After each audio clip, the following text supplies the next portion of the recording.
আসসালামু আলাইকুম। দেখেন দিরাই উপজেলাবাসী প্যারাসেপ্টি হাওরের অবস্থা। আল্লাহর কি অশেষ রহমত। এই রহমতের দ্বারাতেই মানুষ কিছু না কিছু দান উঠাইতে পারতেছে। আর না হইলে তো এই যে অবস্থা আছিল, মানুষের কিছু করার মতো সামর্থ্য নেই। সব কিছুর মালিক আল্লাহ। আল্লাহর রহমত আছে বিদায় কিছু না কিছু মানুষে তুলতে পারতেছে। যদি আল্লাহর রহমত না থাকতো তাহলে এইরকম কিছু করা সম্ভব হইতো না। হাওরের যে অবস্থা, না জেহাল অবস্থা।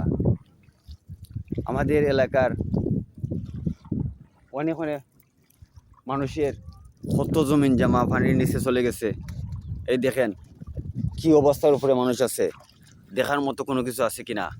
এই দেখেন সারা এলাকা দোলা, নৌকা ছাড়া কোনো মুহূর্তেই এক মুঠো দান নেওয়ার মতো কোনো তৌফিক নাই। সব কিছুর মালিক আল্লাহ। আল্লাহর অশেষ রহমতের দ্বারাতে আজকের দিনটা যেরকম আছে, যদি এইরকম থাকে ইনশাআল্লাহ কিছু না কিছু মানুষে কিছু না হইলে দান তুলতে পারবে। আল্লাহর অশেষ রহমতের দ্বারাতে কিছু না কিছু তুলব। আর এই ভিডিওটা যে বাই বাদার্স দেশ অথবা বিদেশে যতজনই দেখবেন, লাইক কমেন্ট শেয়ার করে দিবেন, দেশের মানুষকে দেখার সুযোগ করে দিবেন। ইনশাআল্লাহ আমরা আশাবাদী আছি কিছু না কিছু তুলতাম পারবো আল্লাহর রহমতে।